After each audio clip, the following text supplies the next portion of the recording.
Hello and welcome to Let's Talk Sports. I am Ralph Lavella. And I'm Ron Sen. It's funny how things work out. A foolish consistency is the hobgoblin of little minds. After the Red Sox went from worst to first and genius and then last, they decided maybe we should spend money because good players don't always come cheap and young players don't always produce. Now they have a surplus of dimes ready to try to trade for $1. I don't really think it works that way in the Major League Baseball. Do you remember back when they got Gonzalez and Crawford and they spent $43 million a year on both of them? And I told you, I says, everybody's getting cocky that the Red Sox can have a powerhouse. And I says, watch out. You're giving a guy that's worth $10 million a year, $20 million. You're giving a guy that's worth about $14 million a year, $23 million. It's only going to hurt the Red Sox. Neither one of them were proven to be winners, and it showed. And then Lucchino said, we're never going to do that again. We're going to do things differently. They lucked out and won the World Series with that group that played over their heads. And then they come back last year and have the terrible season, and now they're spending money again on two guys that aren't worth the money.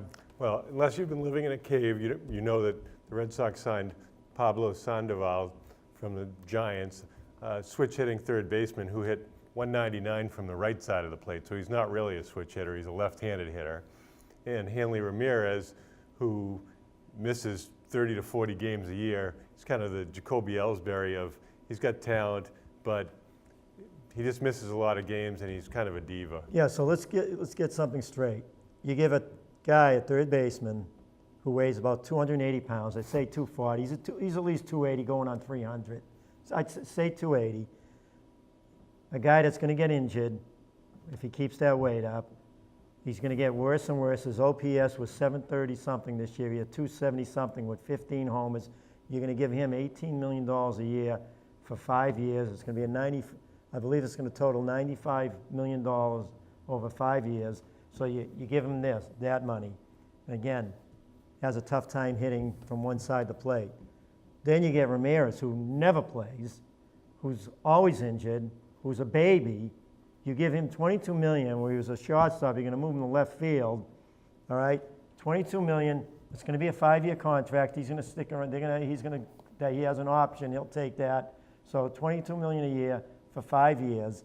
That's more than what Crawford got, almost what Gonzalez got. Oh, it's what we're saying. The Yankees have spent money like crazy, but money can't play. But where's Lucchino now? He says we're not the Yankees. We don't deal like the Yankees. What's he doing? We're exactly the same as the Yankees. And then, Ron, I'm talking to people in work. I said, they're all excited. I said, do you understand?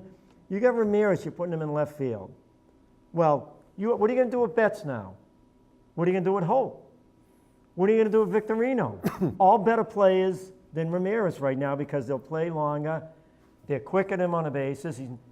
The last time he was a 25 homer, 25 stolen base player was 4 years ago. Yeah, we'll see. They're going to make a lot of trades, but my point is you can't trade mid-level prospects and expect to get a frontline starter back. They're not going to take Hamels for, Renato and Christian Vasquez. You're going to have to give up your prize prospects, at least one of them.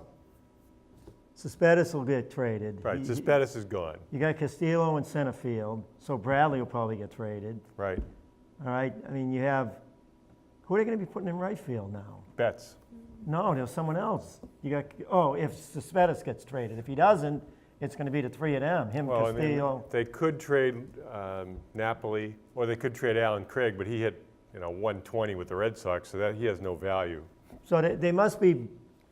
I was thinking that when they signed these two players, I was thinking that they'd be trading for Hamel, and I was thinking that you may see Pedroia going, although he's the heart of the team, him and Ortiz. I mean, what are you going to do with Betts? If you're not going to be able to trade any of those outfielders in Hope, you move Betts to second base, trade Pedroia. Well, I don't think you can't count on Victorino being healthy. He just hasn't been able to stay healthy. So it's going to be interesting because they're definitely going to make some trades because you can't go with a rotation of Buchholz, who at best is a 3 to 4, Kelly, who's a 3 to 4, and then a bunch of miscellaneous guys, Webster, Renato, who else do they have? De La Rosa, a bunch of guys who are totally unproven. So, and they still don't have a bullpen reestablished either. Well, when they lost Miller last year, traded Miller, I mean, that was a key loss for them. Miller, I mean, he's getting big money now. Well, I love to read the Sunday baseball page in the Globe, and every week Nick Cafardo shows his bromance man crush for Stephen Drew. He says Stephen Drew is being looked at by the Yankees to play shortstop. He hit 170 for the Yankees as well. And then he's talking about what a great year Jacoby Ellsbury had last year. Among outfielders alone, he wasn't in the top 20 in wins above replacement, in runs scored, in runs batted in, or OPS. And he's a $22 million a year player. He was an okay player, but for the money, he's not great. The Yankees have been quiet here. You know, Well, they've they're been going to pick quiet. up A-Rod's salary. And they had that Sabathia that shouldn't be with them, that they're giving $23 million to. That's a 25 now. Well, if their pitchers get healthy, they could be okay. Oh, yeah. I mean, if their pitchers, especially, you know, they have those two pitchers. Green came up and did really well for them. And was it McCarthy? If they sign him.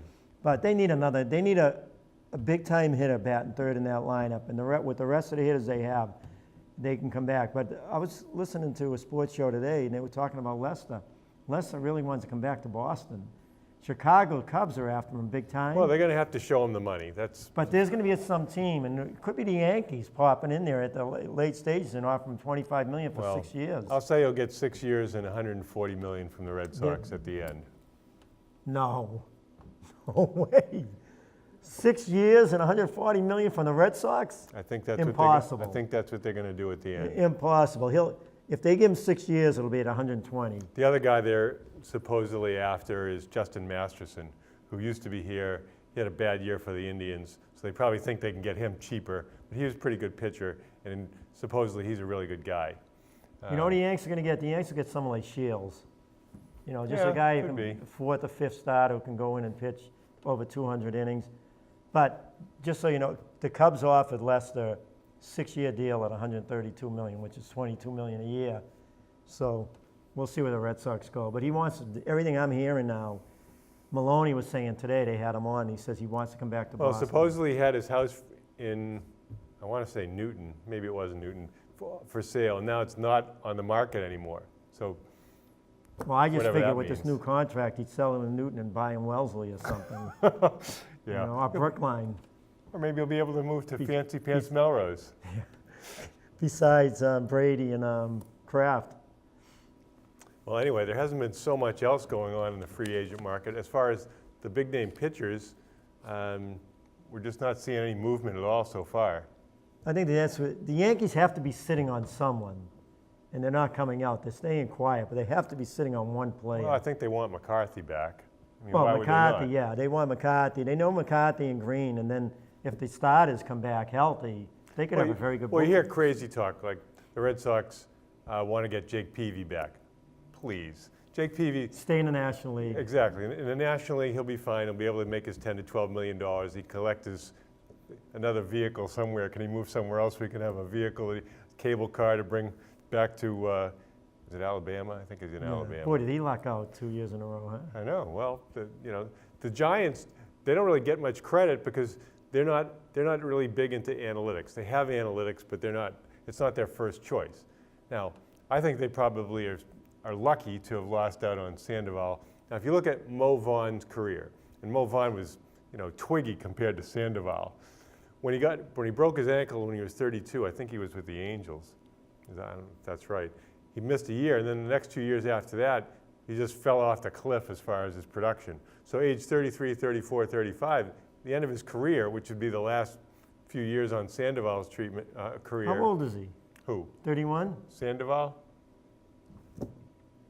Ramirez is 31, right? I think he's only 28. And Ramirez is 31? Yeah, I think that's right.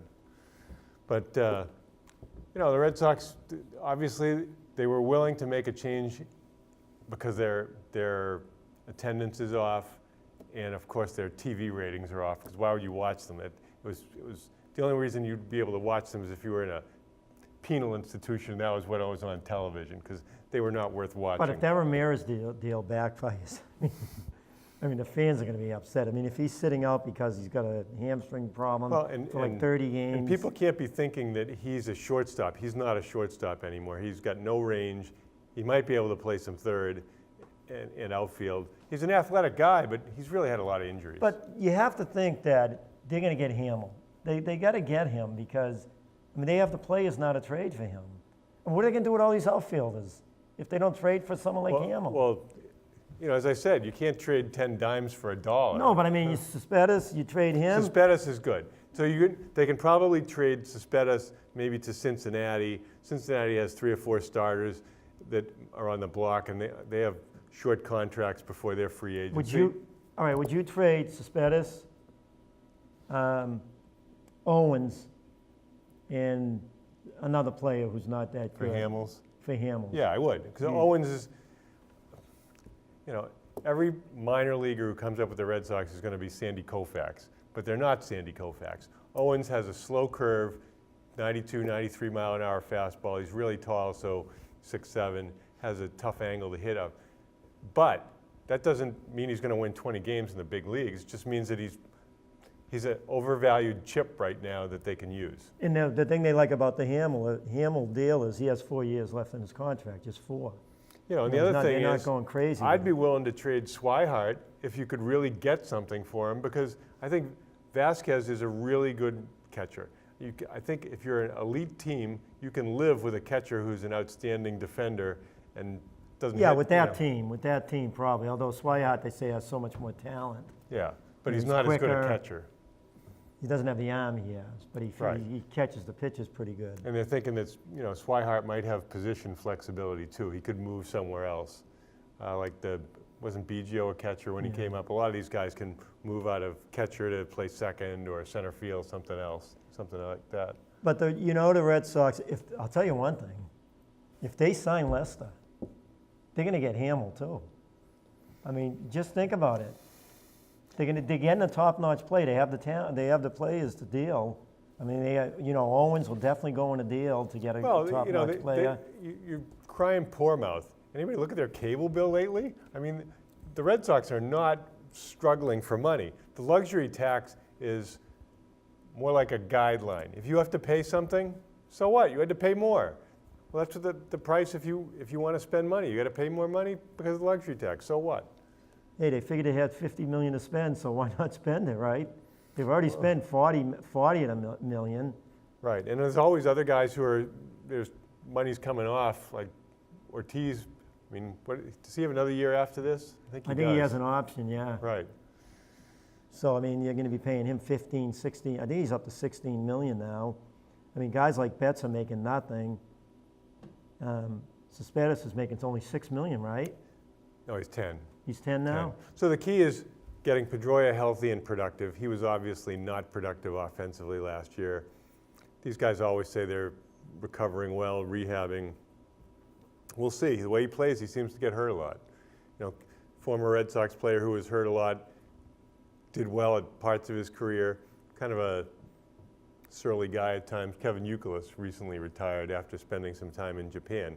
I mean, since the departure of performance-enhancing drugs, players are playing until 33, 34, and then a lot of them are done now. He gets along with his brother-in-law and sister-in-law, too, so who knows? Yeah, everybody knows that Youkilis' brother-in-law is Tom Brady. And his sister-in-law is Giselle. Billionaire. All right. So we talked a little bit about the Celtics. They are not playing very well right now. Since Marcus Smart got hurt, it seems like they don't play any defense. You know, people say, we all said it, they have to get rid of Rondo and Green. Green's averaging, he's one of the leading scorer, right? 19, you have to get rid of him. He's soft. You know, Rondo's soft. He's a soft player. Well, a good example, there was a game, I'm blanking on who they were playing.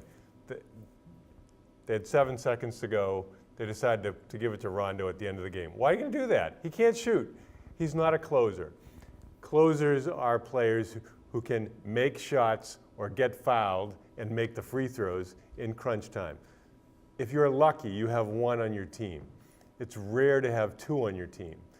Paul Pierce is a closer. Kobe Bryant is a closer. Guys like that. Damian Lillard's a closer on Portland. But Rondo is not a closer. So giving Rondo the ball with 7 seconds to go, the other team is not going to, if you set a screen away from the ball, whatever, they're going to switch in the last 6 seconds of the possession anyway. At the end of game, end of quarter, end of 24-second clock. So I just don't see Rondo in that. I hate that call. All right, forget Green and Rondo. Who in the Celtics is very good at one part of the game, pretty good at another part of the game, and terrible the rest of the game? Who would you say? Olenek is the leading player. He, you know. Well, he knows the game. Bradley, I'll tell you one thing about Bradley. He's not a smart player. He's not a smart basketball player, Bradley. He's talented defensively, pressuring the ball, but he comes up with stupid fouls a lot of the times in big situations because he gets too excited and whatever.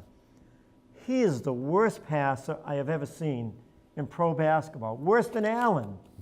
Worse than Tony Allen.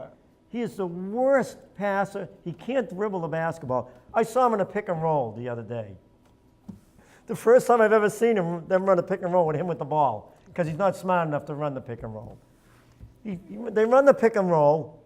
He throws a pass to Olenek. He throws it at his foot. You know, he just gets the ball. He's so awkward. He gets the ball and he throws it and hits him in the foot with the ball. I said, it's the first time I've ever seen them run the pick and roll with him, and he can't. He's good at the pull-up jump shot, not making his own shot, coming off a pick, getting the ball and pulling up. He's pretty good at that. He could be very good at defense, but the rest of his game is useless. A guy like him, they're giving $8 million to a guy like him, they got to trade him too. I don't know if they're going to trade him forgot to add passing to big guys' ankles among my list of major pet But peeves. you don't watch him. He's not a smart player. No, they have a lot of players who are just, you know, they're not the kind of guys you can expect to ever win an NBA championship Oh, no, they're with. too.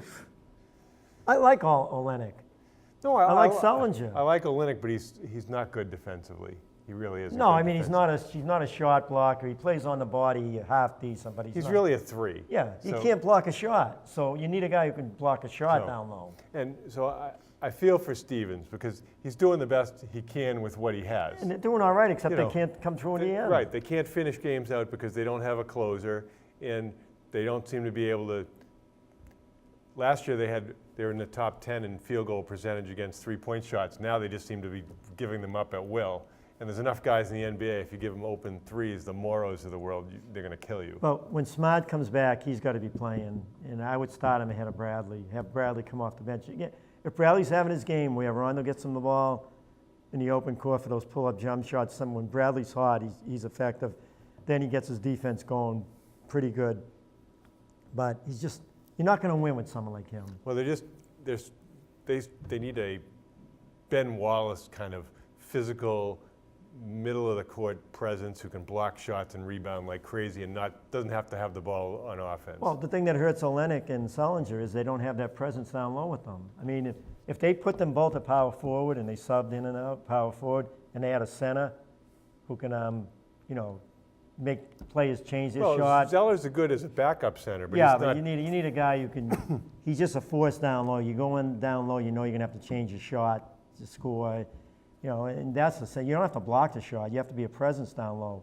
Like you said, Olenek and Sullinger, they can't move laterally. So when guys are making them move to the basket, even when they do a pick and roll, they can't stay with the guy. Well, they had the NBA power ratings come out yesterday, I think, and the top three were almost unthinkable. Golden State first, Memphis second, and Toronto third. So it just goes to show that things can change a lot. Now, if San Antonio's fourth, they're going to be around. Cleveland probably will mesh together over the course of the season. They're probably going to be around. And either Houston or Dallas. Actually, Phoenix is pretty good, too. I thought Washington was going to be in it. They're doing okay with Pierce. Pierce is playing well. I didn't know they lost that other guard. It was Wall and what was his name? Beal? Do they have Beal? Yeah, they have Beal. They have Beal. They lost another player that was a pretty good player last year. That's probably why they signed Pierce. We'll be right back.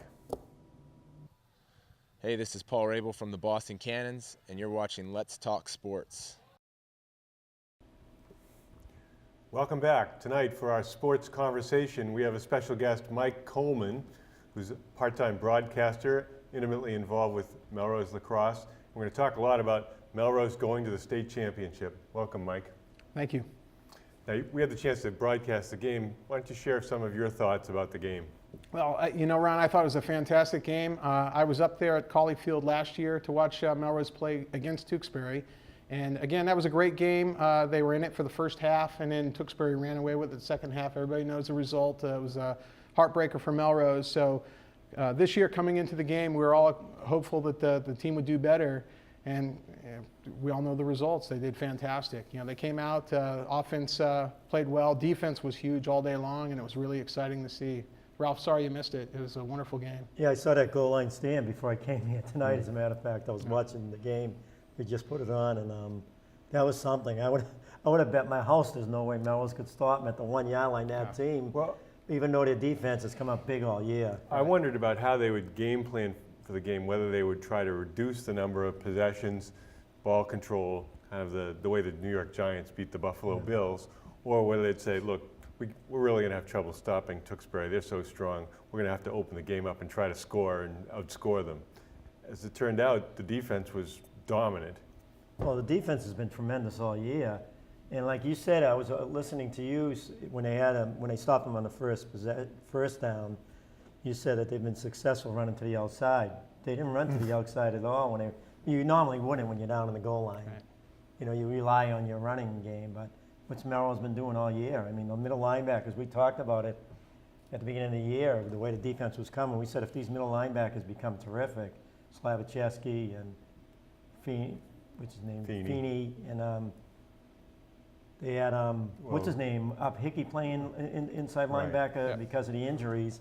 I mean, they came up big, and they became stars with the outside linebackers and that defensive line. And look where they had it, one of the best defenses in the league. Well, Zach Mercer's dad, John, had spoken before the game that the game plan might involve a lot of pressure from the outside, I presume run blitzes, to try to contain the running game. And that certainly worked out when Tewksbury tried to pass. Zach had a big sack, third quarter, I think. And just the overall defensive play was really magnificent, especially in the second half. Well, they had two of the top players in the league, and Zach Mercer and McLaughlin at outside linebacker all year. I know Zach was hobbling. Did he last the whole game? He was in there, but obviously there were a lot of people coming off limping from time to time. But, and every year, what happens every year, the defensive line and offensive line always get better and better. You have Kent coaching, I believe, the defensive line, even though Morris is the defensive coordinator. I think Kent coaches the defensive line, and Morris coaches the offensive line. Why are they strong every year? Why do they get better and better? Those two guys are just tremendous coaches. Well, I think they made another adjustment. Against Concord, they had problems outside the numbers as far as intermediate out routes. And against Stoneham, they had hit that pass a bunch of times down the right sideline. So I think they widened out the linebacker spacing in the 4-4, and they were able to really contain that pass so that Sullivan didn't get any big games or Hurdle didn't get any big games on that play. Well, you saw them last year. You went to the game. Oh, absolutely, Did Tewksbury have those two big 240-pounders back this year? I'm not sure if they were there last year. I know Jimmy Sullivan ran all over us last year. Well, they had those two big 240-pounders, and Sure. they just dominated both lines last year. Sure. Plus we had Doucette out last year, and then we had Doucette out this year. Doucette out this year, but I have to say Cam Hickey was absolutely huge. He stepped in, he played extremely well. He was in on a lot of plays. He made a lot of plays. And, no question Melrose is banged up this year. They got a lot of players that are two-way players that were only playing one way this week or shifting positions. And it was remarkable how well they filled in. Hickey was huge on that goal line stand. And it was a little bit of a surprise to me because, not that they made the stand. I wasn't surprised at all because they did it 2 weeks ago against Woburn, undefeated team, game-saving, goal line stand at the end of the game, and it was remarkable. They did it against Wakefield last year in the Thanksgiving Day game. Yeah, I mean, this defense is huge, and I thought, that honestly, when Ron said, I think they got to go outside, I thought the same thing because the inside it's not there. This defense is just really huge. I mean, 4 tries to go 1 yard with those 3 backs that they have with Jimmy Sullivan, Jimmy Hurdle, and Tom Casey, and they couldn't go 1 yard. That speaks volumes for the Melrose defense. And Brian Mercer made a big play too. Hickey made a big play for the inside linebacker. Yes. He penetrated on one of them. Yeah. Brian Mercer also penetrated on one of those I runs. think on 4th down it was Feeney who got underneath the Feeney pile came in, and tripped up Sullivan. Well, that's been the key. Feeney Feeney and Slavacheski, I know Slavacheski only played offense because of his leg, but Feeney's just improved. Both of them have improved to become stars. And again, we called that earlier. If they become stars, this defense is going to be unbelievable, and that's what happened. Well, it's a total team effort, no question about it, and it's exciting to see. And what's really exciting, too, is Tewksbury had a team effort as well. They weren't relying on just the one back this year. And, you know, they came out and they marched right down the field. We helped them out with about 20 yards in penalties. But to turn things around, the momentum shift for Melrose was just, it was really exciting to see. And once we saw that, Ron and I, we knew we were in for a good game. We knew Melrose was in it. Who else is beaten? Woburn, undefeated, rated in the top 10 at the time. Right. Concord Carlisle, undefeated, rated in the top 10 at the time. Yeah. And Tewksbury, rated number 5th, almost beat Everett earlier in the season, lost the game. They didn't play well against Haverhill. Right. Haverhill beat them.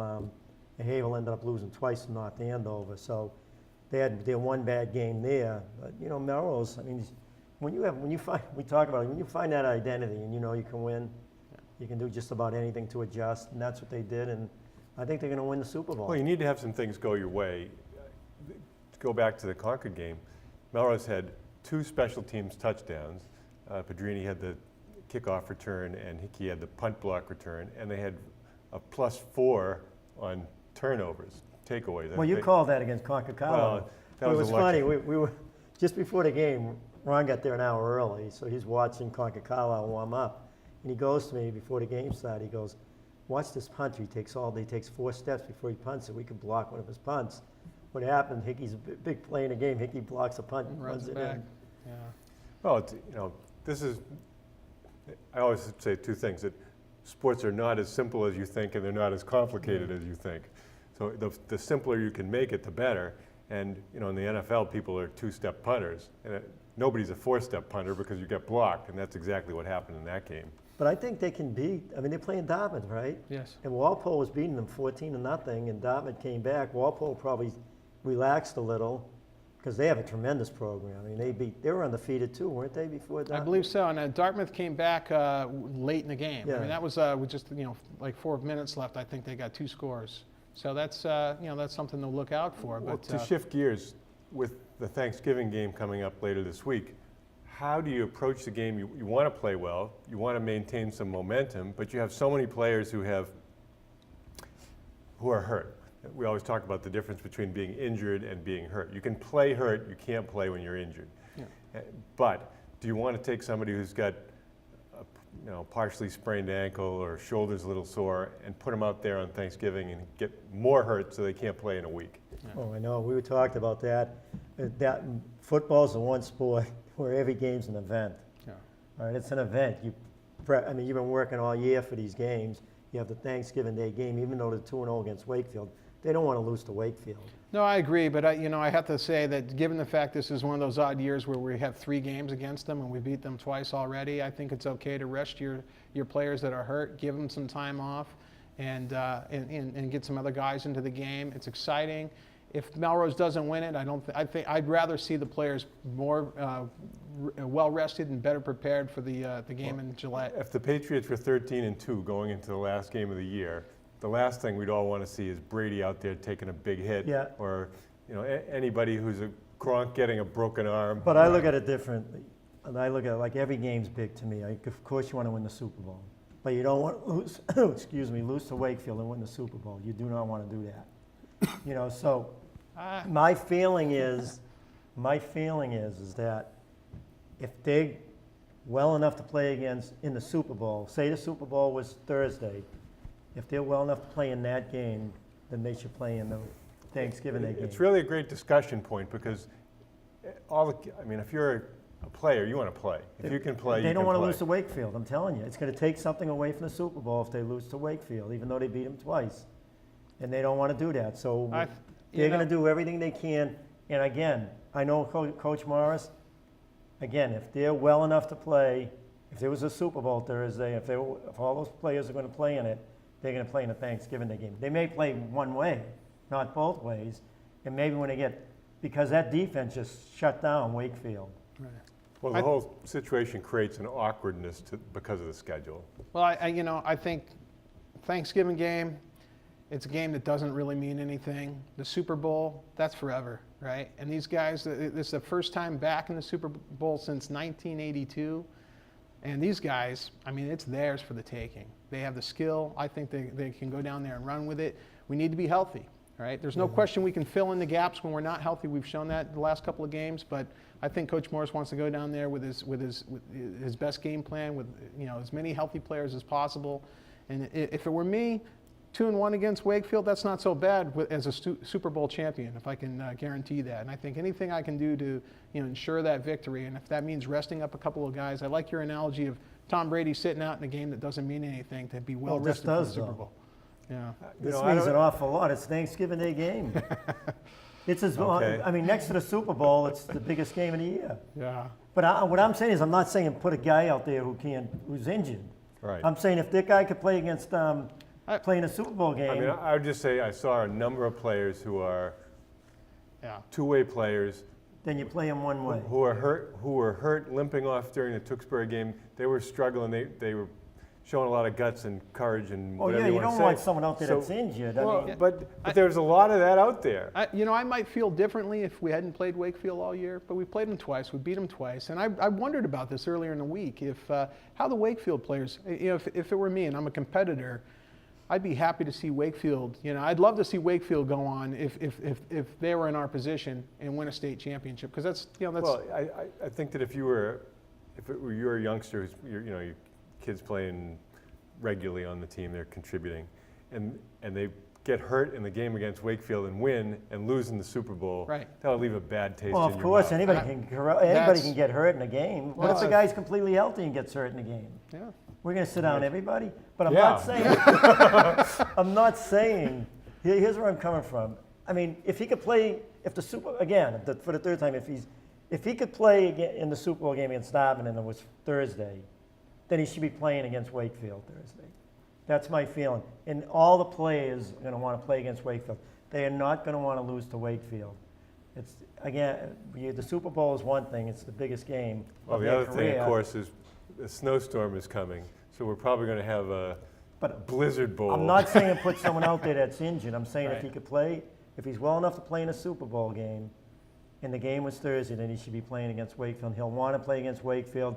And Coach Morris, it's still an event. You're going to want to win that game. If the guy's hurting, like Slavacheski or whatever, maybe he'll sit Slavacheski out because he thinks I can fill in Casey. I mean, we're not going to talk about every individual injury out there because I think that's detrimental. But to the that's where team. I'm coming from, because I think it's more of an event than a basketball game, volleyball game, hockey games. I think a football game's an event, and again, it's a big thing. It's once, you play in one game a week, you're working all year to build yourself up. Look at these kids, it's but unbelievable. It's where also they come from. they're on short rest because they just played Saturday, so it's only a 4-day Well, you got to rest. watch it. I mean, if they're hurting, they don't play. Yeah, Right. I see this game as a little bit different. The Thanksgiving game is that one of these teams is playing for a state championship the following week, and I would hope that both teams recognize that and they play smart, and they go out there, they have fun, but I want to see a full roster of healthy players for Melrose. Here's a game that I always remember, a basketball game with Hannah Brickley, Colleen Hanscom playing against Reading when they were all sick. And they played in that game, and Reading beat them.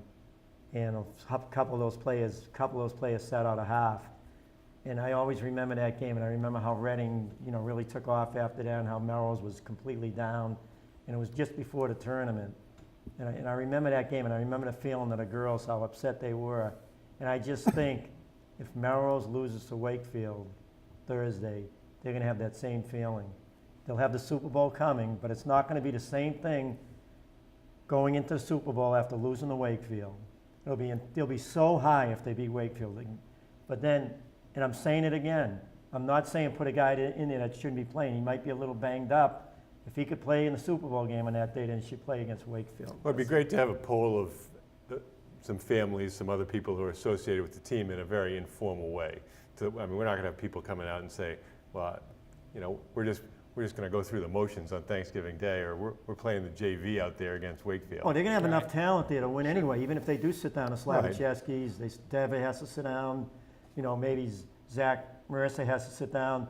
they have the talent there. They can bring Genie or whoever else at linebacker, or they move Hickey up. I mean, they have the talent. Casey, a sophomore lineman, Bookman, he can come in and play. So they still do have a lot of talent. So maybe they, you know. Yeah, who Botello knows? stepped in at linebacker, did a great job. But yeah, They're going to want to they're going to want to win the game, and I know Morris and the players want to win the game.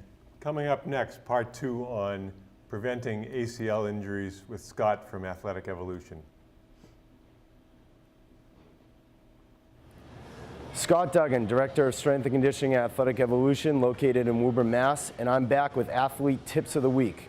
We're here for part 2 of our 4-part series on ACL injury prevention, and today we're going to bring you activation. For part 2 of our ACL injury prevention series, we're going to bring you activation exercises that are very important for ACL injury prevention. Most athletes, especially a younger demographic, have difficulty getting their glutes to fire. This can often lead to ACL injuries. What you'll see if their glutes don't fire is their knees start to come in, putting them into valgus stress, putting a lot of stress on their knees themselves right from the get-go, and then leave them a lot more susceptible to ACL injuries, whether it's working out or whether it's actually on the field or on the court playing sports. So we're going to start with cook hip lifts for our activation exercise. Great activation exercise for getting both the glutes and hip flexors or psoas activation. So I'm going to have Shelby bring both hands overhead. Her head and shoulders are going to remain back. We're going to take her left heel, dig it into the ground. We're going to make sure this toe is up. We're going to take her right knee, drive it all the way to her chest, and on the coach's cue for about 10 seconds, we're going to have her drive through her heels, drive through her shoulders, and she's going to bridge all the way up. We're looking for a straight line from her knee all the way to our shoulder. Commonly see, we'll have the athletes dip their hips down and not have a straight line, so don't be afraid to come along. Put your hand on their lower back, get their hips all the way through. Full hip extension, full glute activation, roughly about a 10-second hold. Tell Shelby to relax, and then we're going to switch legs. Right heel dug in, left knee to her chest, hands, head, shoulders on the ground. She's going to bridge up again, 10-second hold. I recommend doing about 2 to 3 sets total for about 10 to 15 seconds for phase 1. In phase 2, we're going to progress to manual resistance. So we started with glute activation, now we're going to add in hip flexor and psoas activation. So we're going to stay on the left heel.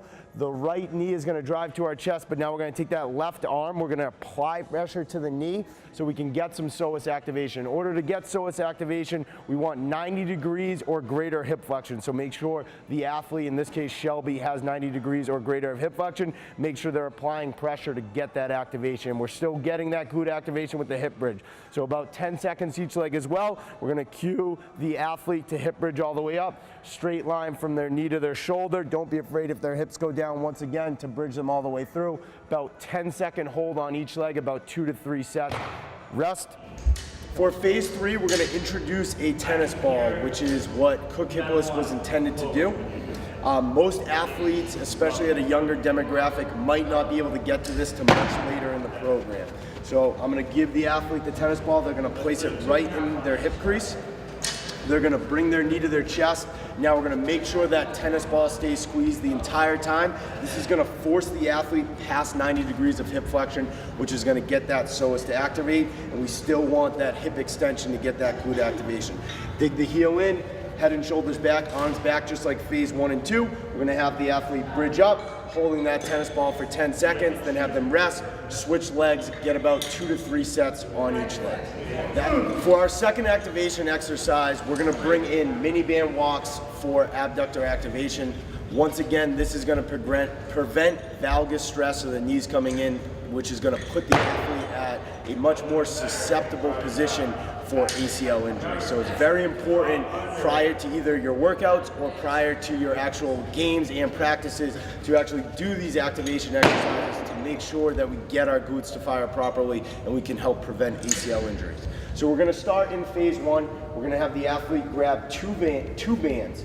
If they use 2 bands with different resistance, the one with more resistance or the darker band is going to go above their knees. The lighter one is going to go below their knee, right at their ankles, below their knees, all the way at the bottom. If they use 2 bands of the same resistance, it obviously doesn't matter where you put it. We're going to start the athlete with a stance about hip width or shoulder width apart. Their toes are going to be facing forward. Weight's going to be on their heels. They're going to get into an athletic position, bend at the knees, bend at the waist, hands right on their hips. Make sure those toes get forward. So we're going to cue the athlete to push their left heel out. Make sure at all times that the knees don't come in, so we don't want to go into valgus stress right there. We want to keep proper form. We're going to cue the athlete to go 10 steps to the right, 10 steps back to the left. These steps are going to be small. They don't need to be large. We don't want the athlete to lose proper form. So even if they'll go only a couple yards in those 10 steps, that's totally fine. So let's start. Let's go all the way to the right.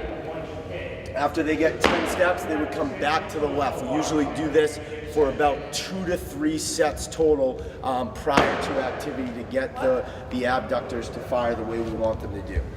Phase 2, we're going to progress the athlete moving forward. We want them to go at a 45-degree angle, right to left, and then left to right, same thing, about 10 steps, 2 to 3 sets total.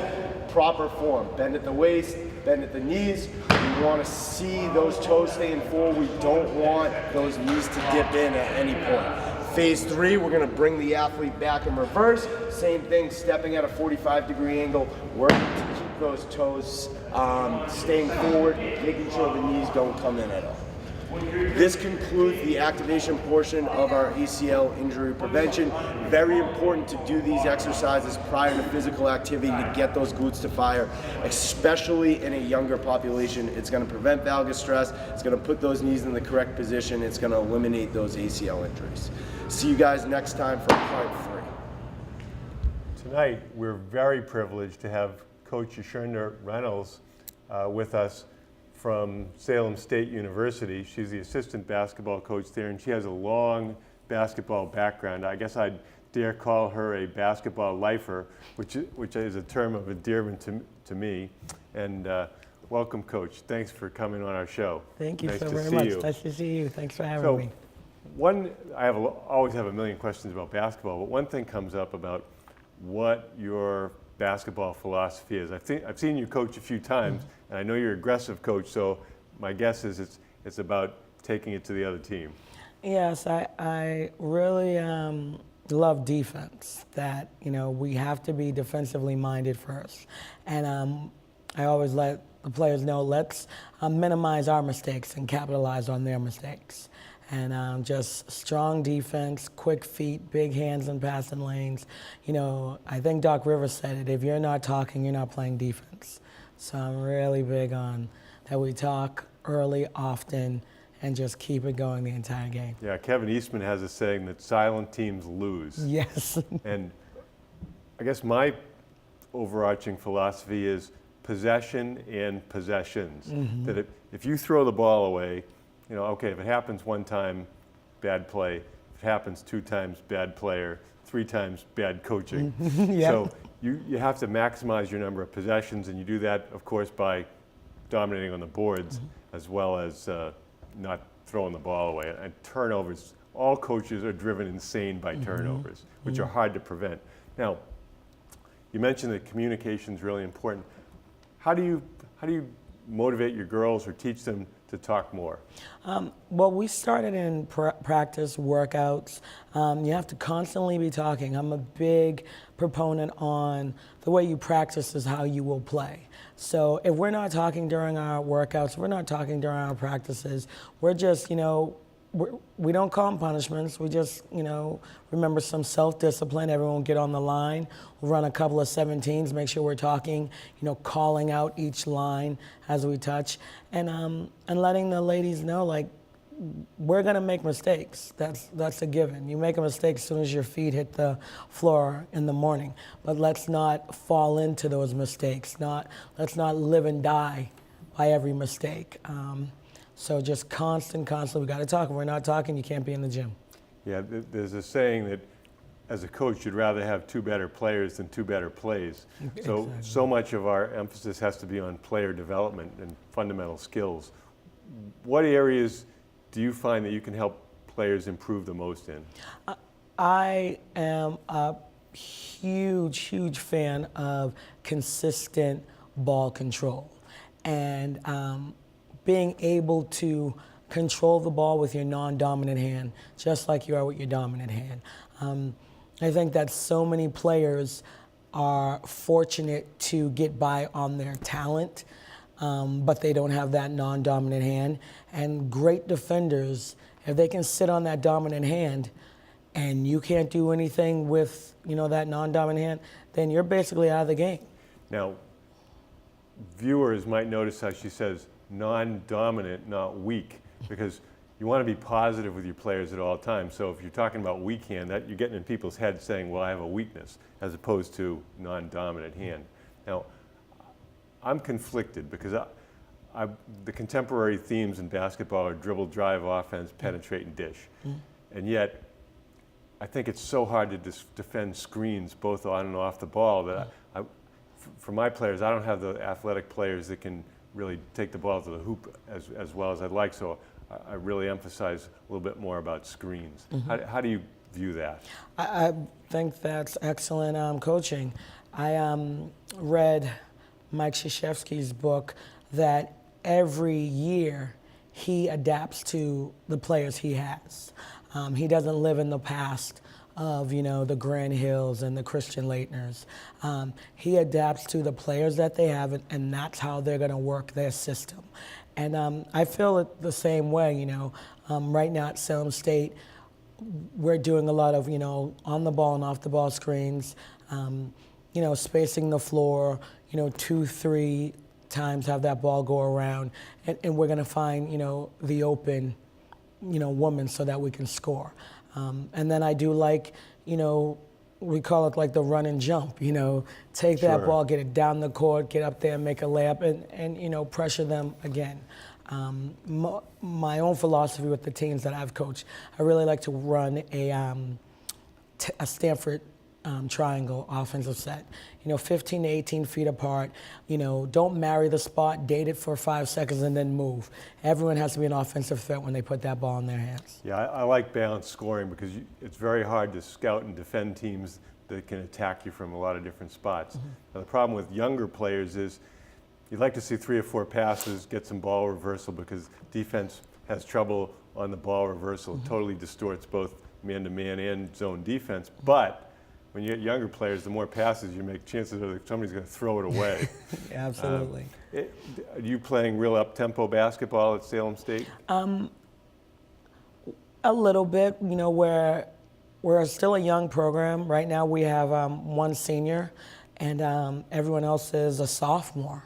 So, it's a young program. We like for them to get up and down the court, but then we're also really working on teaching them, to sit in that zone, a high zone, but an active zone, hands in the passing lanes, again, constantly communicating, even if you believe your teammate can see the screen, constantly letting them know that screen's coming on the left side, right side, I'm in your help, I'm in deny. So we're really, working and educating these, great young players. I love the emphasis on communication because, again, another Kevin Eastman is communication is early, loud, and often.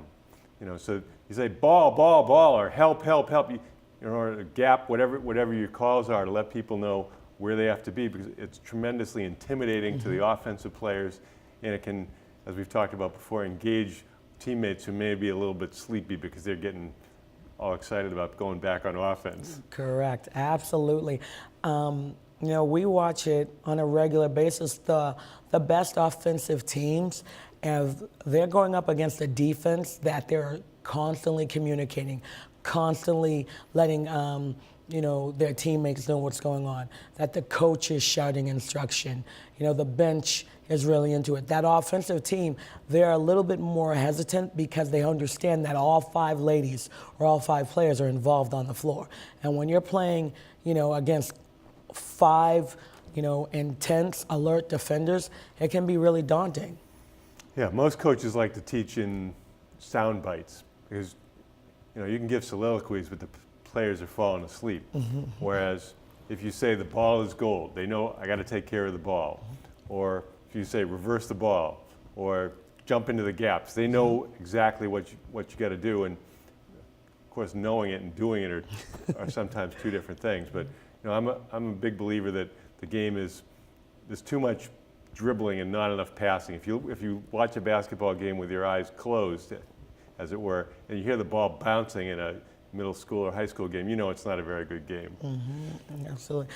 One of the things I've let my players know is that you have 3 dribbles. That I don't want to sit around and watch you dribbling everything around. The offense gets stagnant, people start running into each other, and a good defense, they're just sitting there. And again, if you're using those 3 dribbles have to be north and south. That east-west dribbling is just wasted, time. So I'm such a kindred spirit with Coach here. I just love everything she says, because it's totally what I believe about basketball. Defensively, you want to make them go east and west, and offensively, you do what you can to distort. I mean, a lot of people play zone defense because zone defense works. Right. I mean, if the best zones look a lot like man-to-man because intense pressure on the ball, and then the best man-to-man defense looks like zone away from the ball. But everything she's saying is spot on. Now, as far as respect for the game, now, certainly we've seen women's basketball where women are tremendously athletic and skilled. Are they more respectful for the game than men are? Oh, I believe that is to the individual. That's one of the things I always say to our players. Respect the game, respect your opponent. This game was here long before, you or I were on this planet, and it will still be here. And respect that opponent. I'm not one for, you got a big score and you're trying to keep on lighting it up. I'm not one for that because, it all comes in spurts. You can be, the dog, and then the next day you can be getting bit, So make sure you're respecting it. And and I really tell my players, if we have the opportunity that we're really, high on a team, let's work some of those different offensive sets and defensive schemes, and that by no means is disrespecting the other team.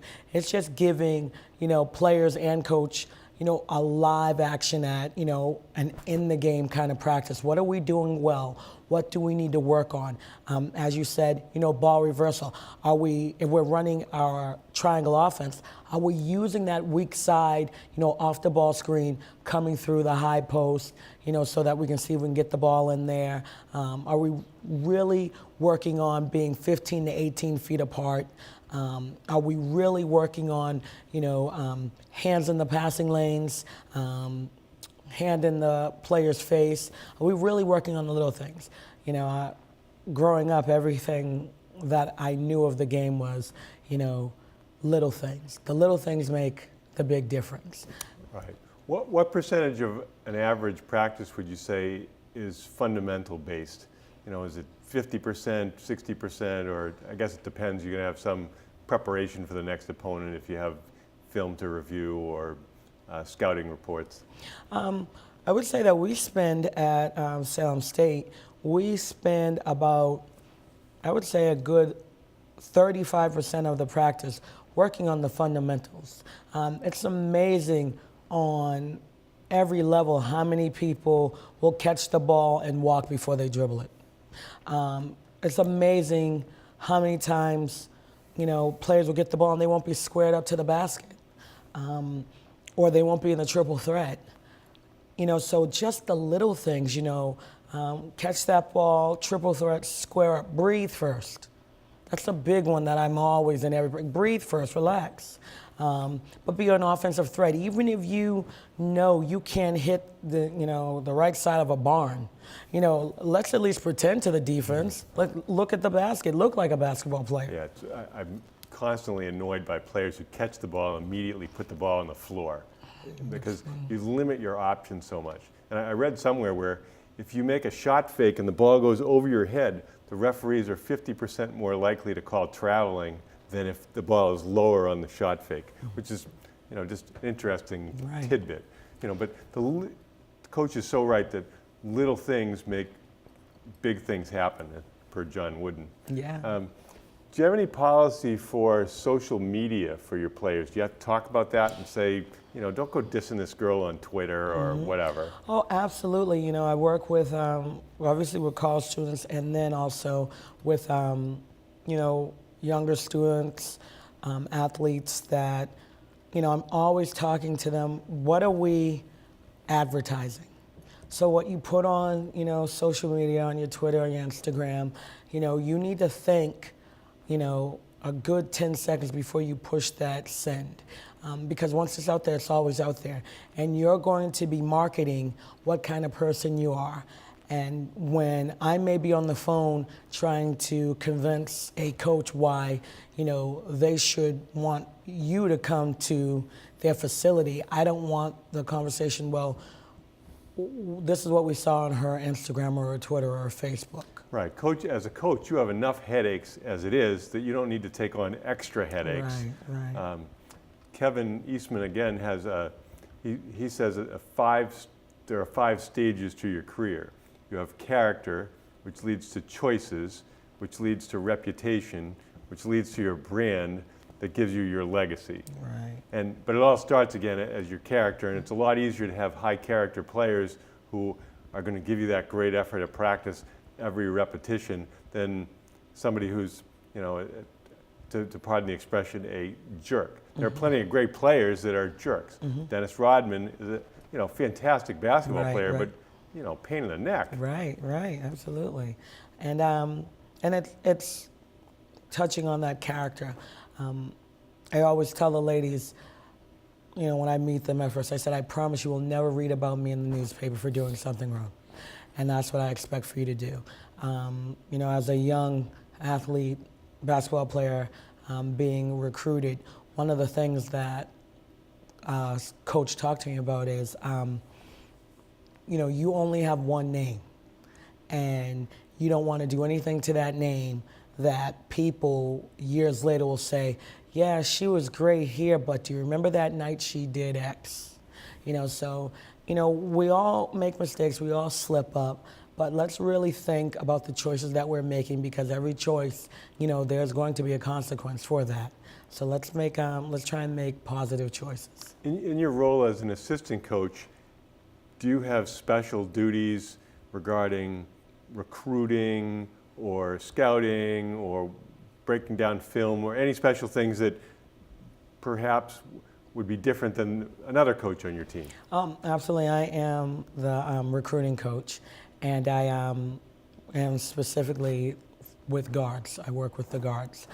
So I'm constantly out, scouting and during NCAA sanctioned times, scouting and looking at players and following up with them, trying to build relationships, trying to find out what kind of people they are. We want to make sure that we're bringing not just the right basketball player, but the right person to Salem State, because they are student athletes, and we want to make sure that we get in players that are first able to make it in the classroom, and then, the basketball court. I think it's really frustrating when you see a program which has a strong brand, or should have a strong brand, like in football, Florida State. To me, Jameis Winston is just an embarrassment. And I hope he goes to the NFL, so if he decides to be, kind of a knucklehead, that he's not doing it in college. It just seems unfortunate, because you're getting an opportunity for an education if you decide to do that, and get a lot of attention, develop your skills for a professional career. How much more does it take to be a decent human being? Right. Again, it comes down to choices, and it comes down to, I really think, who you surround yourself with. I think a lot of times for a lot of big-time athletes, and, I can speak from experience for even myself. I remember my mom would say, you shouldn't have more than, there shouldn't be more friends than fingers on one hand. Because the more people that are coming in or around, they're bringing in their style, their luggage, so to speak. And, that's getting attached along to you. If you're with a small group and it's a group of character and integrity, and you can kind of like check each other or jerk the slack out of one another. I just think for a lot of these athletes, they get just kind of they're in the wrong environment. Right. Wrong environment. I really enjoyed Charles Barkley's book. I may be wrong, but I doubt it. And he talked about coming to the NBA. I think he went to Auburn. And then he had a mentor in Moses Malone, who Moses Malone was not a highly educated guy, but he was a smart guy. Right. And he said, look, you're going to make a lot of money. You got to take care of that. You got to have that well invested. You have to plan for the future. You don't need an entourage. You don't see Larry Bird with an entourage. You know, make good decisions. Well, and Barkley said when he became an older player, he would go to the younger guys and they'd mostly say, stop dogging me, old man. You're keeping me down. Yeah. And he just said, I'm just trying to help you. Right, yeah. In order to be a teacher, you have to have a student. And a lot of us, we don't want to be students, you know, and I think that is definitely, you know, spot on. I pay attention to our athletes and what's going on their Instagram and who they're associating with. You know, I'll definitely, you know, pull someone aside and say, look, I don't know X, but I know what this looks like. And she, you know, isn't playing basketball here. You are, so you got to really think about what you're doing. There's another saying I like. It says, coaches aren't God's gift to the game. The game is God's gift to coaches. And you know, we're very privileged to be in a sport where the game is about, for the individual, developing your abilities to the maximum possible for the benefit of the team. Right. What's great about basketball is a total team sport. You know, I remember reading a story about a player who was giving the coach all kinds of problems, and the coach said, okay. He said, take the ball out of bounds. He said, everybody else walk off the court. He said, play. So, Yeah, that's you know, nice. Anyway, but the point is, it's a wonderful team game, and you know, I'm planning on giving out one award this year at the end of the season. It's going to be the best teammate award, and it's going to be voted on by the players. And I'm going to have no criteria. I'll just say, who's the player you enjoy playing with the most, because they're the best teammate, Right. and they're going to get a very nice token of the season. Nice. Well, thank you so much for joining me tonight on the show, and I've really enjoyed this interview tremendously. Thank you so much for having me. All right. Thanks. I want to know that you're in the gym.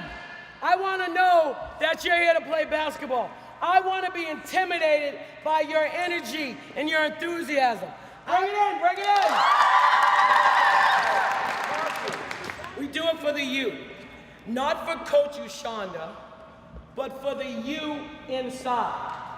The you that you dream about that is going to be playing at the Boston Garden.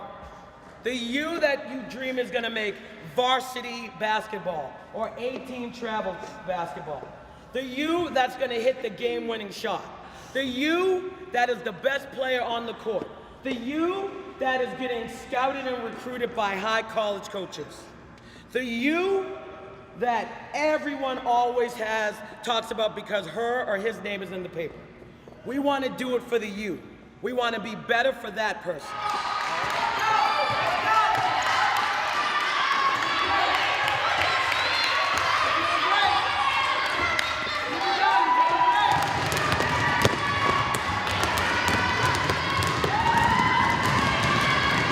Good job. Front to back, good job.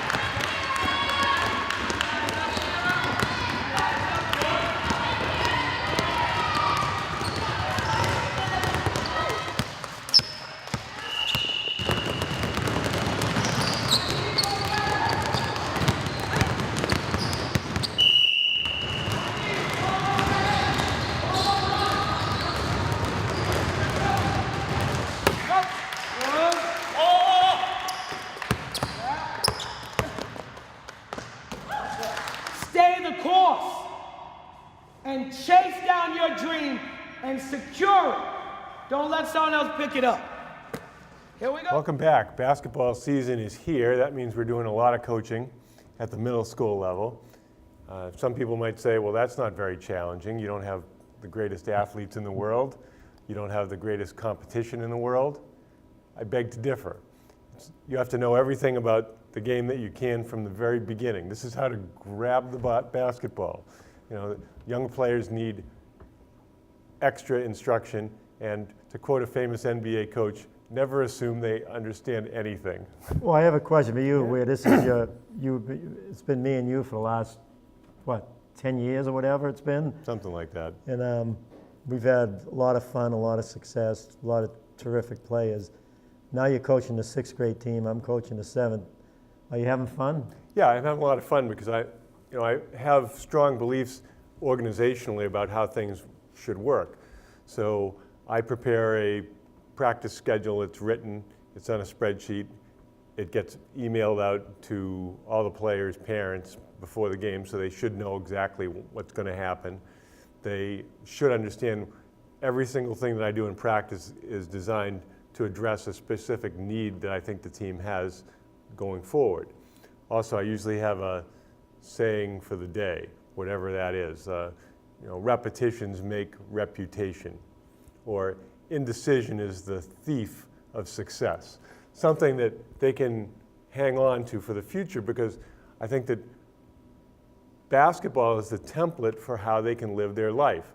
You have to be organized, you have to be prepared, you need a positive culture. So, I've asked the kids, what have you done this week for your parents? Have you done your chores? Have you done any chores that your parents didn't ask you to do? How are you doing in school? Things like that are really important. Now, if their parents ask them those things, they may say, that's just mom and dad. But if the coach asks them that, they're probably going to listen that that's important. That's what the coach says. Well, how are they coming along? I mean, you've had them, and I know you have some players who haven't played travel basketball. I can see that a number of the players who had virtually no experience at all are starting to look like basketball players. A little. I'm not saying highly talented or highly athletic, but the other day we were working on addressing how to press and how to beat the press. We had 5-on-5 drills, and it looked like real basketball.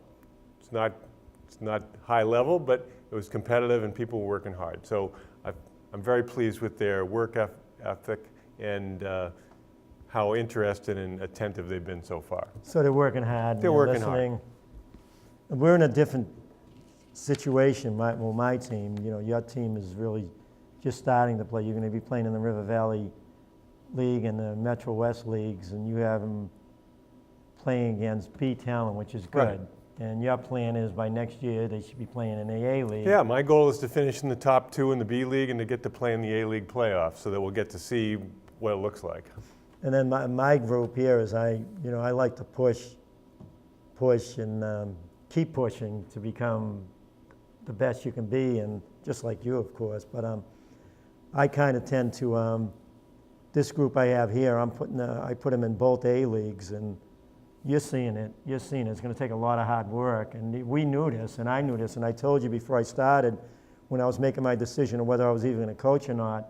It's going to take a lot of work with them. It's going to be a lot of hard work when probably the 2 toughest leagues in the state.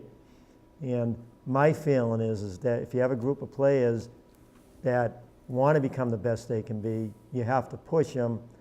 But then there's a fine line, because if they're not talented enough to play against the best, is it going to be fun for them? And that's where I'm in the middle now, talking to them and getting them to the point. They ended up strong last year playing against the 2nd best team in the state. They played 2 good games against them in the last tournament. And this year here, we struggled big time in the last tournament. Well, the best players are going to demand the most from the coaches, because they need to develop their athleticism, their skill, their understanding of the game. And when we talk about understanding the game, what we understand of the game from having been around it for 50 years each is not the same game that they're seeing. So do you understand how to run the play is not the same as understanding how to run the play. Did you wait for the screen? Did you set up your cut? Did the person who was supposed to vacate the area to open up the passing lane, did they do that? All those things have to work together, and it has to be timed so that it works together. And they don't always grasp that at this stage of their basketball education. Well, we talk about playing fast. I mean, the 7th grade team, we're going to be playing fast all year, because every one of the teams we're going up against are going to be playing fast against us. Pressure, pressure, pressure. And, what we see, and I know you agree with me, when you're going up against a team that's constantly pressuring you, that's very talented, sometimes as a player, and if you're not ready to play against A-League competition, you start losing everything. You forget the plays. You know, you're so worried about making mistakes against, and these teams are coming at you. So my feeling is like, if I get on them about not working hard enough and letting the other team dictate to them, I mean, I don't care if I'm getting on them. I mean, you don't want to make it unpleasant for them, but the other team doesn't care if they're going to beat you by 40. All right? They're going to want to embarrass you, and it's up to the coaches and the players to notice and know that you have to prepare properly. Now, I'm very confident. I mean, you saw the practice today. It was a good practice. I'm very confident. I mean, they came back against Masco and they beat Masco. You know, they played. It was a real good tournament for this group to play in. Now they understand, you know, the situation this year. Seventh grade's entirely different than sixth. Well, the problem is at every level, the floor shrinks. The players are bigger, they're stronger, they're quicker, so the defensive range increases. The amount of time, if it takes you forever to get a shot off, you're going to get it blocked because the defenders react much more quickly. If you play high instead of playing low to high, you catch the ball high, you come down, you go up. You have to catch the ball low and go up. And they don't always understand that yet. They will, because you get your shot blocked incessantly. Then you say, like, I have to do something different. But here's where I'm coming from. That's why I think you should always push your team to play the best talent possible. I think you're in a very good situation because it's sixth grade. You got a lot of new players. These girls aren't used to playing against very good talent. B-League talent is good. It's good talent. You're going to be going up against good teams. I mean, I've seen them in the River Valley B-League. They're good teams. I mean, you're not going to go up against Pentuckets and Bill Rickers, you know, that talent, but you're going to be going up against good talent. But the way I figure it is, if you're going up against a team that pressures you every game, and it's big-time pressure, eventually, if you listen to the coach, if the coach knows what the heck he's doing, and you listen to him, eventually it's going to get easier and easier as you go on. And that's my thinking. As the year goes on, I believe that the group I have now, they're going to take their lumps, you know, early on, but they're going to adjust. They're going to get better and better. They're going to work hard, and I think by mid-season, they're going to be a team that's going to be one of the better teams. Now, we lost to Pentucket in the tournament by about 20 points, I think. Pentucket, in their other two games, they won by 30-something and 40-something. They're just a powerhouse. But I told the girls today, we both told them, that next time we play them, it should be less than 10. Right. In 2008, when the Celtics won the NBA championship, their three cultural imperatives were winning, of course, personal sacrifice, and accountability. Accountability, to simplify for the players, is to hold yourself to a high standard. And for my group, I've said the three issues that are core values for our team are constant improvement, teamwork. Now, you might call that personal sacrifice, but I just want to call it teamwork. And third is accountability. And I say, you are not accountable to me. You are not accountable to the community. You're not accountable to your parents as far as your basketball. You are accountable to your teammate. If you take a bad shot, that's one less shot that our team has. If you throw the ball away, that's one less possession that your teammates had a chance. If you don't stay on your player and they get an empty layup, then, you know, you're not helping out your teammates. So accountability to your teammates, I think, is a value that translates to other aspects of life. And I tell the kids, everybody comes from a team. You all have a family. Your family is your first team that you're responsible to. School is second, and then basketball while you're there. It's not that many hours a week. I really want you to concentrate and become the best you can be. Yeah, you have to be able to meet the challenge. You know, you talk about all the time that you should be dictating to the other team. As hard as they come at you, you should be going at them harder.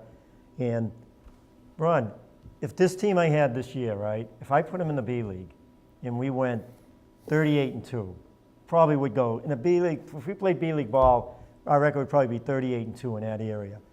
But it's not preparing them. Well, where are they going to go? Where are they going to go from there when they meet the A-League players in high school? Right. They're going to be sitting on the bench. They're not going to be able to handle them. They're going to be turning the ball over 30, 40 times a game, the whole group of them, if they go up and play against that type of talent. Right. It's hard when you have really young players to be very critical as far as counting the turnovers, that kind of thing. I would like to do that. I'd like to get a parent to help me out, not for people's individual turnovers, but team turnovers.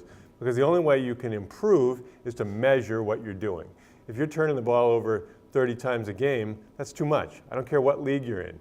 You know, you don't have to travel. You don't have to throw the ball, try to throw it through girls. I remember one summer league game we were over at Beverly, I think, or at Gordon College, and I said, the lines on this court are very asymmetrical. This is where the out of bounds is on one side, this is where it is on the other side. It could be very easy to catch the ball out of bounds. During the game, we caught the ball out of bounds one time. The other team caught the ball out of bounds 6 times. Because you have to be aware of everything in the game. You have to be aware of your position. You have to be aware of what the other team is trying to accomplish. You get big guys away from the hoop, they're going to bring the big guys to the hoop. They're not going to stand out there.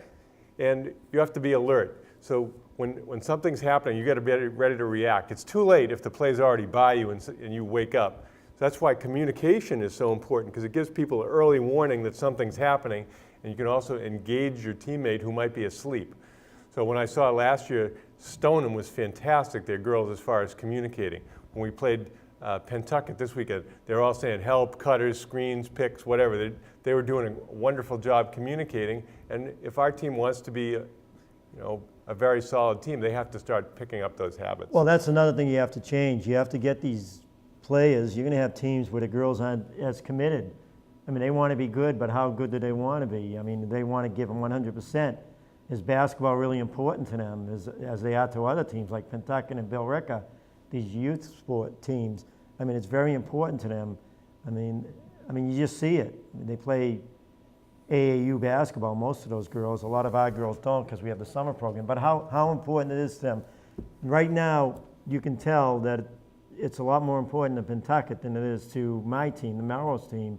Even though they feel that they're committed, it's just not as important. I mean, when you run a play and you're breaking a press, and this is to anyone who's watching, if you're breaking a press, if one player is out of position, you're in trouble. And I saw that against Pentucket.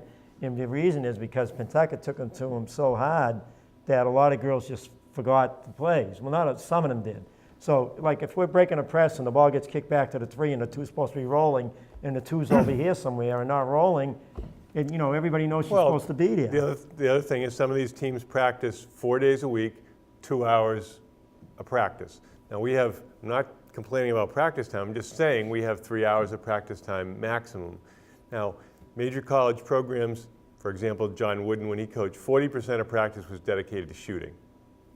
40%.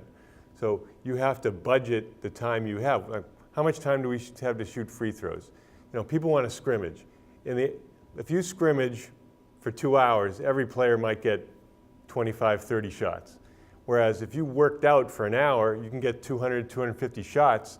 You're going to be much better at shooting because repetitions make reputation. So what you like to do and what you need to do to become excellent or really grow your game are just worlds apart. And players can't know that, but experienced coaches can know that, let the players know, and then they make a decision as how important it is for them to be outstanding. Right, and they have to play with confidence. And again, you can't play with confidence unless you have the talent. But there are a lot of players that have talent that don't play with confidence. They don't.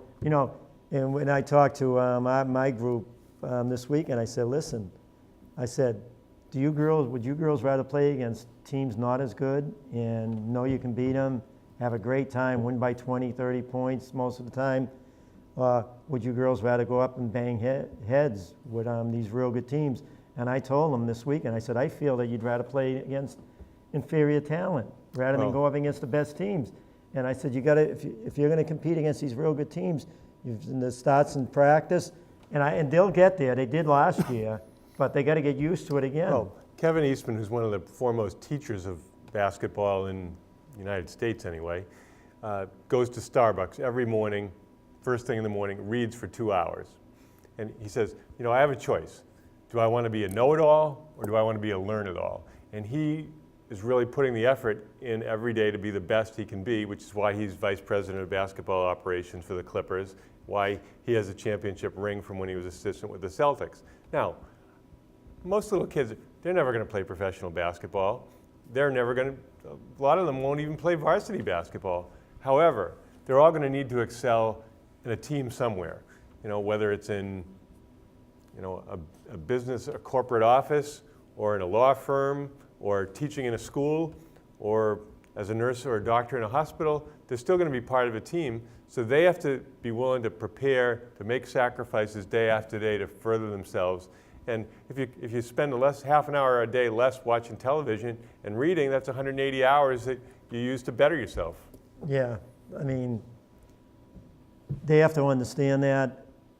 Most of the kids do understand it, especially if they have the coach in that, you know, makes them aware of, you know, the different situations. You want to become the best you can. You want to play in a travel team and compete against the best, battle in tournaments against the very good teams, or you just want to go out and have a good time and not take it serious. Well, then you go down and play the WNBA.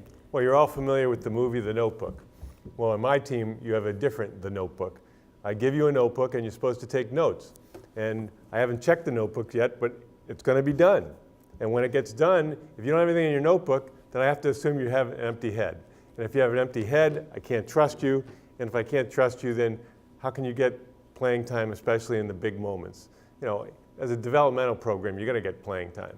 But if you want to be out there when the game is on the line and you're trying to accomplish something, then you have to earn the coach's trust. And you know, it's hard for young people to understand that. You have a few that are really driven. And if you know, it's great to coach those kids because you say, wow, this kid really gets it. I was at practice the other day and I like to ask them questions about something. One player knew the answer, no matter what the question was, whether it was basketball or something else, she had the answer for everything. It was phenomenal. Well, let's get to the Patriots. Well, the Patriots, booking our tickets to Arizona, right? I mean, I can't wait for the game Sunday. I think they're going to win that game too. I mean, the Packers have been winning by an average of something like 26 points a game at home, so I don't think it's a 3-point spread, which basically who's favorite? The Packers. So they're saying it's even game, but they get 3 for being home.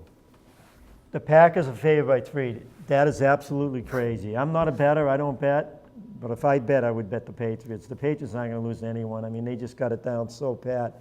Packers defense isn't as good as the Patriots right now. The Patriots will score against the Packers. Patriots will probably score 31 points, win the game 31-20. I mean, I can't see the Packers beating the Patriots. As good as the Packers are playing, they do not have a team as strong as the Patriots. There's no team right now in the NFL that's as strong as the Patriots. Seattle, maybe if they get it going, Wilson at quarterback, because I think Wilson in big games is the toughest quarterback to stop because of his feet. And he can still throw the ball pretty good. And their defense will put pressure. But I thought it'd be the Patriots and the Packers, but I don't think the Packers defense is good enough to come out of that league. I think it's going to be the Pats and Seattle in the Super Bowl. Is there any team in the AFC that you worry about? They may not be on the tip of everybody's tongue, but some other team that the Pats have a history with that. Well, the one team that I'm concerned about, but I think things have changed because I think the Patriots are so much better than they were when they played Kansas City. Okay. But Kansas City, I mean, I know you're going to say Baltimore. Right. I'm still worried, but the secondary is way better. But Torrey Smith is fantastic. But this is the best Patriot team. I mean, when you look at the team now, I mean, it's the best defensive backfield they've ever had. They got Collins and Hightower, 2 of the top linebackers in football right now, the way they're playing.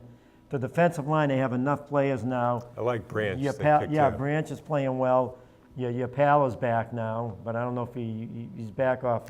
Silver Salinga. Salinga's back. He's good, Ron. Yeah. He's good. He'll be able to give Wilfork a rest here and there. I haven't heard anything about Chandler Jones lately. Yeah, they're not sure about him. But, Ron, it comes down to Chandler. Remember what I said about outside pass rushes? They get to the quarterback an average of once a game. Where are they the rest of the time? Although he's in tackles. Right. But a lot of times they're outside the rush. The key statistic for the last 10 years or so has been differential passer rating. So last week, Stafford was less than 50% on pass completions. I think it was lowest in the modern era for a starting quarterback. And with Revis and Browner just beats the other guy up at the line. But Revis had 4 pass defenses. He was all over people. It was really phenomenal. The kind of skill the guy has, they should pony up the money for him. But no, what was funny, how long did it take Belichick to decide to go with the bump and run defense? I mean, he knew Revis was upset. Browner wasn't playing the first 4 games or 5 games. Came back, he didn't play that 5th game. I think he just got in the 6th game for a few downs. Well, and when you have two guys playing really well, McCourty playing well at safety, it takes less pressure for the Arringtons, the Ryans. But Chung's having a great year. Yeah, but Yeah. it makes your job easier to do when you're surrounded by extreme talent. And you got Jones, like Chris Jones has another year experience. He's playing well. Yeah, Branch, he's looked pretty good. And I mean, the defensive line is good. Against the run, they've been very good lately. Yeah. But Hightower and Collins have come up big time. They're playing tremendous. And then when you bring Ninkovich and drop him back as a linebacker, and they can do it. They move Chung up to play a linebacker position every time. He's a great tackler. They move him up in the box. So, I mean, he's doing a lot now, Belichick, with that defense. And the offense, as long as Gronkowski stays healthy and Brady, I mean, I'm a little worried about that offensive line now. Is Conley out? I haven't heard anything this week. I know he was out to the game a little bit on Sunday. That offensive line is playing unbelievable. I mean, they got to give that offensive line coach credit. I mean, early on, they were all over the place. And look what they've done in this streak. I mean, it's been unbelievable, that change. That's been the big change. And know what I'm really happy about is that they benched Gray last game. Well, certainly. You're talking about getting cocky. He must have been reading his press clippings instead of getting his rest. And, it's never surprising when professional athletes, I don't know if he went out in the town or just was otherwise occupied so he wasn't getting his rest. I don't really believe that his phone battery gave out. Oh, it's ridiculous. I mean, wouldn't you have, as a player, knowing that, wouldn't you have 2 alarm clocks? One on your phone and have an alarm clock At least. go off? Probably more. And then you'd have, why don't you have a buddy? They should have, if I was coaching, I would have a buddy, all right? Call me up. You call and make sure that the person's up, all right? Every day, you call him, and if he answers, then he doesn't have to call you, but if he doesn't answer, you better do something. Well, I think that it's really interesting looking at the lines on the games over the last week. So I'm in a pool at the hospital, so we pick against the spread. And it's been really tough lately. I really think Vegas, they are so good at it. Weren't you 80 and 50 or something? Yeah, I'm like 30 games over 500. That's unbelievable. Yeah, well, it's luck sometimes. But like last week, I knew that Stafford was 0-15 against winning teams on the road. So, I figured that would probably translate into not many points for the Lions, and that'll be enough. But Vegas is just phenomenal at somehow knowing when a team like the Giants, they've been playing terrible, and they still did enough to beat the spread against the Cowboys. Thanks to that Odell Beckham's miracle catch over his head. That was unbelievable. 3 That was better fingers. than Gronkowski's. That's know. amazing. Right. I don't know how.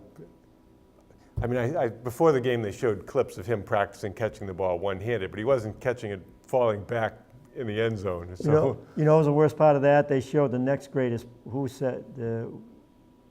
another great catch, and one of the guys says Tyree's catch, and they showed him. They got more aggravated. I said, that's all I have to see.